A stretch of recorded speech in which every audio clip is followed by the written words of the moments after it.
Good afternoon, everyone, and welcome to another edition of our Justice and Peace's guest speaker series, as we're focusing on meeting both the paralegal and lawyer bencher candidates. As always, the views and opinions are of the candidates alone. They don't reflect me, Justice and Peace's, Trias College, or any of the other education institutions or organizations I'm affiliated with. And to kick us off this Saturday afternoon, we have Cathi joining us. So first of all, thanks, Cathi, for taking the time and speaking with us. And maybe we can start by you telling us a little bit more about yourself. Well, thank you for having me. I appreciate you taking the time to give me this opportunity. My name is Cathi Mietkiewicz. I'm a 2010 call. I attended Osgoode Hall as a mature student, so I'm a little bit different than some of the other folks running in the election. I don't know that there's a lot of mature students running for bencher, so I'm happy to represent that group of individuals. I started my practice, I articled and I summered at Fasken and worked there as an associate in their health law group for a few years. I then moved on to working at Steinicke Mercure LeBlanc, which is a law firm that specializes in professional regulation. And then in 2018, I opened my own firm. So I'm a sole practitioner practicing health and regulatory law and corporate law here in Burlington, Ontario. Like I said, I practice corporate law. I don't litigate. The bulk of my practice involves advising regulators and other boards of directors on good governance and regulatory compliance. Now, you mentioned good governance there and bringing you from that path there to deciding to run for bencher and as well running for bencher as part of the Good Governance Coalition. So maybe you can tell me a little bit about why you're running for bencher and sort of how did this all come about? Sure. Happy to. I hadn't ever really thought a whole lot about running for bencher. In the last election, like many lawyers across Ontario, I didn't like the statement of principles. I wasn't happy about that initiative from the Law Society. And I saw lots of candidates running saying that they were going to stop the statement of principles. I didn't vote for any of them, though, even though I didn't agree with the statement of principles. And the reason why I didn't vote for them was because they're running to be on a board, and board members can't have one pet project that they want to see through and have that be all that they care about. Board directors on boards have a responsibility to deal with all of the issues that come to the board and all of the issues that come, and they need to deal with those in a responsible and make concerted efforts to understand the issues. They can't ignore the ones that they don't find interesting. So when they all got elected, I was a little concerned that that would be the problem. Once the statement of principles was gone, what else were these, what else was going to get focused on, because the pet issue had gone away. And what I have seen over the last 4 years, I think is quite unfortunate. I think the Law Society has not gotten a lot of work done. I think that they have not spent time and resources on important issues. And unfortunately, we've certainly lost a sense of civility. I've watched some of the board meetings. I know we call them convocation, but at the end of the day, they're board meetings. I've watched some of the board meetings. I've watched members, I've watched benchers. Again, I know we call them benchers, but they're directors. I've watched directors use their time when they're supposed to be talking about a particular motion or a particular issue. I've seen them use their time to talk about their own personal grievances and their own personal issues, and that's not what directors are supposed to be doing. So when I heard about the Good Governance Coalition, I thought, well, that's the kind of thing I like. I like good governance, and I like the idea of a group of people running who their goal is to return good governance to the Law Society. And I asked if I could join them, and I was absolutely pleased when they said that I could. So that's why I'm running. I hadn't thought about it prior to the last 4 years, but I certainly have been thinking about it for the past 4 years. Now, I mean, you mentioned that, and certainly with the coalition and kind of this sort of finger pointing of, well, on one hand, you didn't like that, the statement of principles, and as a result, that one issue was dealt with, and then what happens afterwards. But then now we have, the Good Governance Coalition essentially coming back and saying, okay, we're running 45 candidates, and these are the things we're focused on, and creating, a sort of a tit for tat kind of mentality there. But and then if we're in, then maybe we'll look at getting rid of slates altogether. And I mean, coming from your experience there with regulation and boards and not for profits, how does that all kind of make sense? And really, how should our board of directors be constituted if these don't seem to be kind of the same thing, but on different sides of the coin? Yeah, I think that's a great question and a very fair question. So first of all, I would say, just first in response to the Good Governance Coalition itself, it doesn't have one issue. It's not a one note group, but it is a group that cares, that all agree that we should be they're practicing good governance, that if you're elected to be a bencher, you're a director, you're on a board of directors, and you need to behave like a board of directors, and you need to address issues in a way that looks at all of the different ramifications, comes to meetings prepared, comes prepared to act in the public interest. And so it's really quite broad. It's not one pet issue. But the issue of slates, I think, is a very legitimate question, and I don't like them any more than anybody else does. I think one of the reasons why we are seeing slates is not just sort of the obvious reason that everybody's thinking of. Well, you've got people very diametrically opposed to different views and saying, I'm going to corral people. It also has to do with the structure of the way we hold our elections in the first place. The fact that we elect every lawyer bencher and every paralegal bencher all at once every 4 years really makes it look like it's a legislative assembly. I mean, that's how we run political elections, right? You elect everybody all at the same time. Other boards, both regulatory bodies and not-for-profits, don't do it this way, right? They elect in staggered terms, so you don't have the potential for a complete turnover every 4 years. But every year you have an election and you elect a portion of the directors, and that way you have some consistency.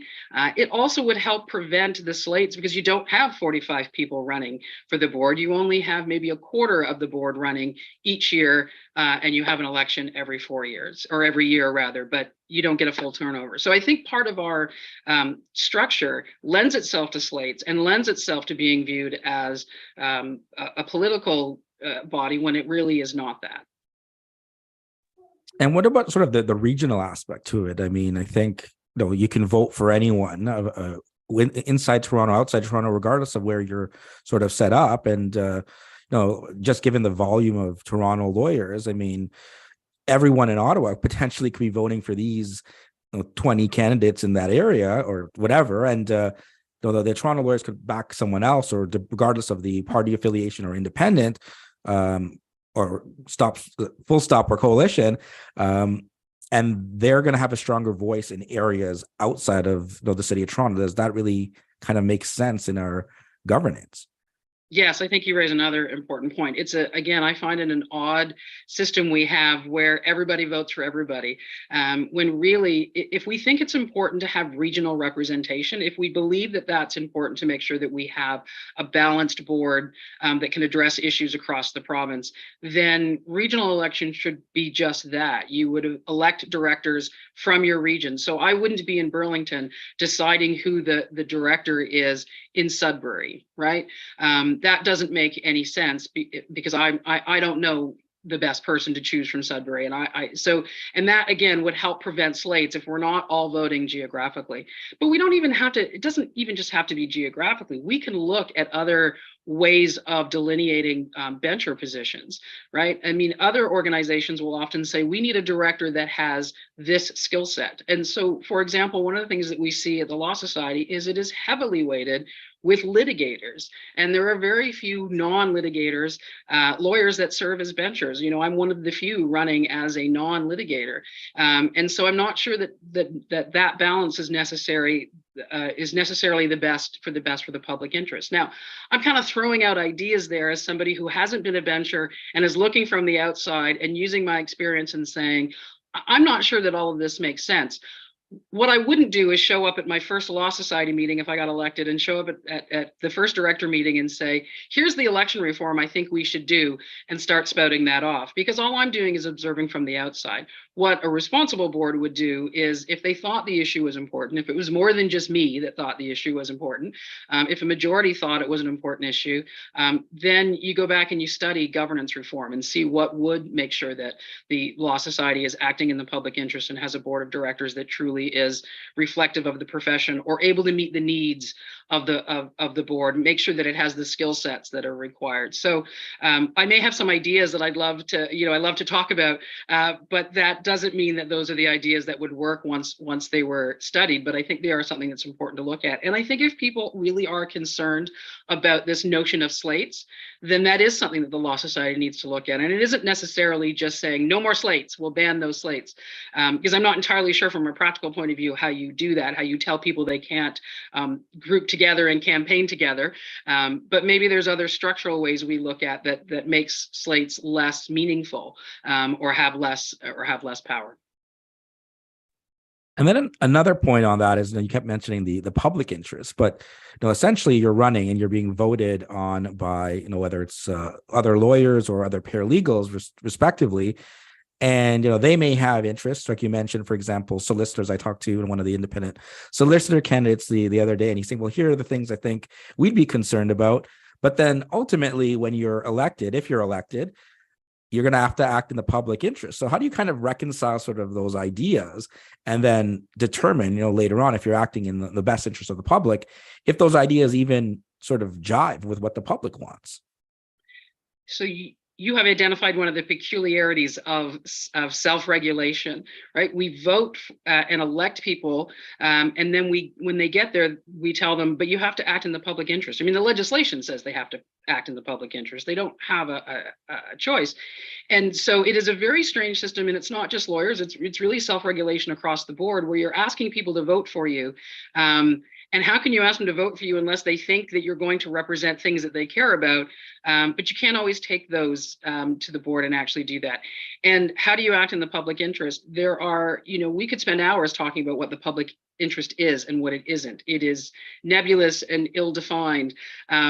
Sometimes we know what it isn't, but we don't always know what it is. But that is the challenge for self-regulation. And again, that was sort of one of my concerns when I saw that the slate last time was, okay, I understand that you want to stop the statement of principles, and I sure I could see a lot of public interest reasons why the statement of principles was not a good idea.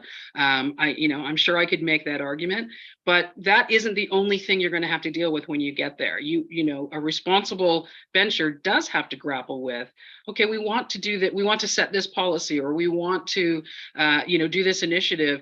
Is it really in the public interest? And sometimes the public interest hurts the lawyer or paralegal's interest. It doesn't always. Sometimes it aligns with the lawyers and the paralegal interest. The key is making sure that it is for sure in the public interest and doing your best to accomplish that. And it's messy and requires people to do research and requires people to come to board meetings with an open mind and to hear different perspectives, and to make sure that they're asking good questions so that they can answer that question: are we acting in the public interest? And then I guess that comes back sort of to where we started with the whole concept of the Good Governance Coalition, let's say, and like-minded individuals who want to kind of at least the messages I've been getting from the people I've talked to is like they'll kind of restore back to before the last 4 years, from their perspective. But then doesn't that kind of risk running contrary to the public interest if, hey, these are the things we all want to do, and if you vote for all of us, then we're going to get in and we have the mandate essentially to kind of do those things again on either side. But what happens then, the first day of convocation, or May 1st, I think, when the results are in, and does that mean that, hey, the previous coalition benchers now got all their supporters to join them, and they're just going to all vote the same way and support all the things that they wanted to support over the last 4 years, but couldn't get the numbers? How would you kind of respond to that sort of criticism that I'm hearing about what we're just talking about? Sure. Well, I feel quite confident that if all of the good governance candidates got in, that what you would see is a commitment to being responsible board members, to acting civilly and having reasonable discussions. Reasonable people can disagree reasonably. But what I don't think that you would see, and I'm quite confident you wouldn't see, is you wouldn't see us voting the same way on every issue or approaching every issue the same way.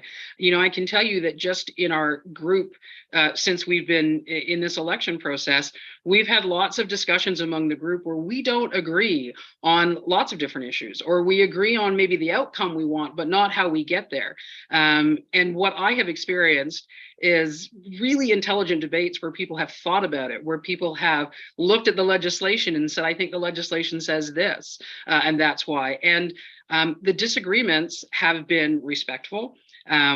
Folks have disagreed with me, and I've never once felt like they were personally attacking me or disagreeing with my view on something. They were just expressing their views, and that's what a board of directors should do. So I have every confidence that if the good governance folks all got in, that what you'd see is a convocation, or as I prefer to call them, directors' meetings, where issues are discussed and debated and different views are expressed, and you won't see 45 people all voting the same way. If every vote is unanimous, you only need a board of one. And I have no interest in being on a board of one. And I guess maybe we can look at that on the other side, right? Where the Full Stop group, essentially the main messaging that I see is this issues of bloat and creep and woke. And, what in terms of, again, looking at the public interest, I mean, is there, a danger in terms of addressing some of those things, looking at what the public wants? Yeah, I'm not entirely sure what they mean by bloat and creep and woke, just to be clear, because I've read the materials, at least that I've received as part of the election campaign, and they say those things, but they don't seem to have a great deal of explanation as to what those things mean. Except they do seem quite concerned that the Law Society's only role is competence when you get in, make sure that we're only licensing folks that qualify, and then disciplining folks when they do something wrong, and there doesn't seem to be anything in between. And that not only is not in the public interest, but that's actually not the mandate of the Law Society, right? The Law Society Act tells us that the Law Society has a responsibility to ensure access to justice, to uphold, to advance the cause of justice and advance the rule of law. And again, I know that's almost as nebulous as the public interest, but it's not enough to say we're going to only let them in if they meet the minimum qualifications, and then we'll deal with them if they do something wrong. There's a lot in between. So I'm not sure what they mean by creep. Certainly all the stuff in between, there will be folks that view differently on what the mandate should be within those broad parameters that the legislation sets out. And I think you would see that with all the good governance candidates as well, too. They will have different views of what falls in between, what it means to make sure that we're ensuring access to justice. And you'll find different ways of getting there. The Full Stop folks only seem to want to not do that. And I'm not sure that saying, here's all the things we're not going to do is really the best foot forward when you're trying to think of what the Law Society should be doing. But I guess then in terms of looking at maybe, let's say, the issues of fees, right? If there's less that the Law Society is doing, collectively, then there's less cost to, us in terms of whether paralegals or lawyers in terms of maybe what we're paying in licensing fees, or at least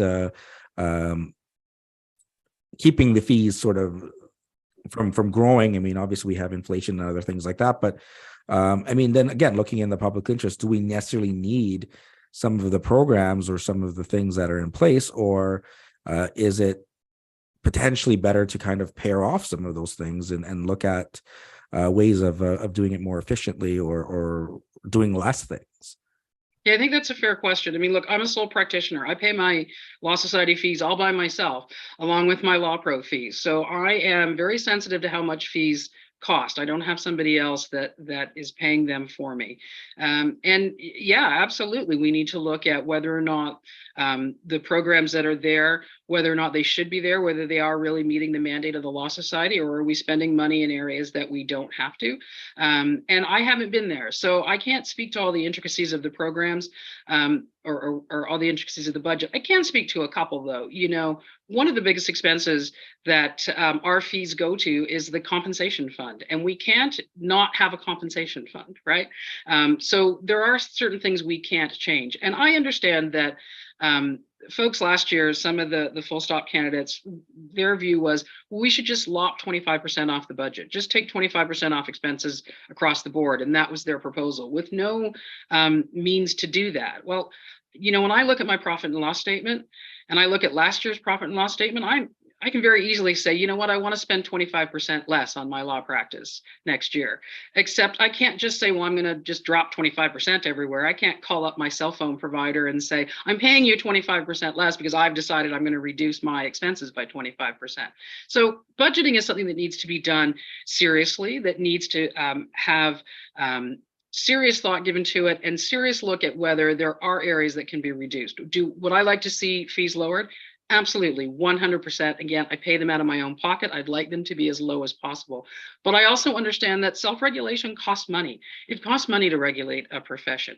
And so I don't want to risk not regulating the profession in a way that should be regulated just so that I save some money. But again, I would look forward to participating in a finance committee. I would look forward to being on the board and having those discussions about, are there areas where we actually can reduce fees? Are there ways that we can spend less money on things? And I think that's something that the Law Society should always be looking at. Is it in the public interest for fees to be lower? I don't know that I could stretch an argument that that's in the public interest, but it certainly is in the interest of making sure that people can continue to stay in the profession. So and continue to run their practices. Again, the sole practitioners like me and the small firms, we really feel that pinch, and so that does matter. So I'm all for lowering fees, but I'm for doing it in a way to make sure we're not compromising services that the Law Society should be providing.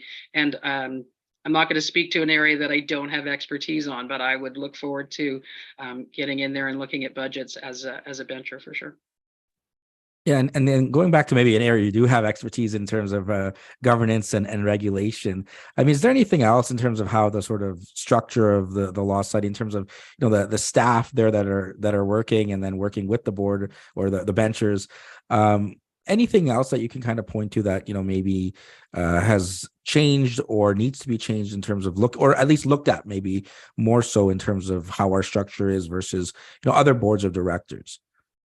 Well, there's a couple. I think one thing that all boards struggle with is how operational they should be. Boards should set policy and direct the staff to implement those policies, but they shouldn't get into the operations. But I think that's something that all boards struggle with, because if you are a responsible person who wants to make sure an organization is being run well, it is very difficult to not feel the need to get into operations. So I think that's a struggle that all boards have, and I think the Law Society, I'm sure, suffers from that. How much do the board members get involved in operational? They really should be policy setting, not operations. And look, one of the other things, and we haven't mentioned this, and it's in the legislation, so I understand that this isn't something that could be changed easily, but the fact that we have a board of directors made up of 53 people is really quite astounding. 40 lawyers, 5 paralegals, 8 individuals appointed by the government. 53 is not a size that lends itself to efficient decision making, in my opinion. So, I don't know what the full stop folks mean when they talk about bloat. But if you said to me, I'm going to start an organization tomorrow and I'm going to have 53 directors, I would call that bloat. Now, it's in the legislation, so it's not, again, I can't walk into my first meeting as a bencher and say, let's get rid of all of these benchers. But I do think that as part of a governance review, it's something we have to look at, and something that the Law Society has to decide whether or not that's an effective way of running the organization. And then, just as a kind of a personal thing that I find strange, since you asked, sort of in comparison to other boards, we also have a number of honorary benchers, and there's different categories of those. One of the things that I found the strangest, and I first learned this when I was in law school, is that, and when I tell people, they always find it very interesting and rather amusing.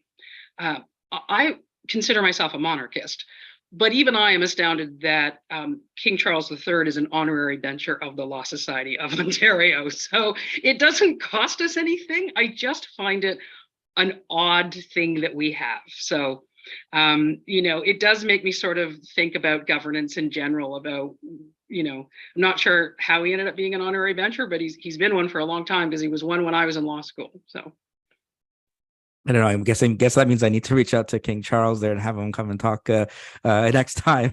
I think you should. He's allowed to come to convocation meetings. I mean, I'd love to have him come to a director's meeting. I'd be very excited about that. But I'm not really. I mean, maybe there's a perfectly logical historical reason for it. I just don't know what it is. And so when I tell people that King Charles and when he was the Prince of Wales, when he was Prince Charles, that he's an honorary bencher, people find that amusing. So.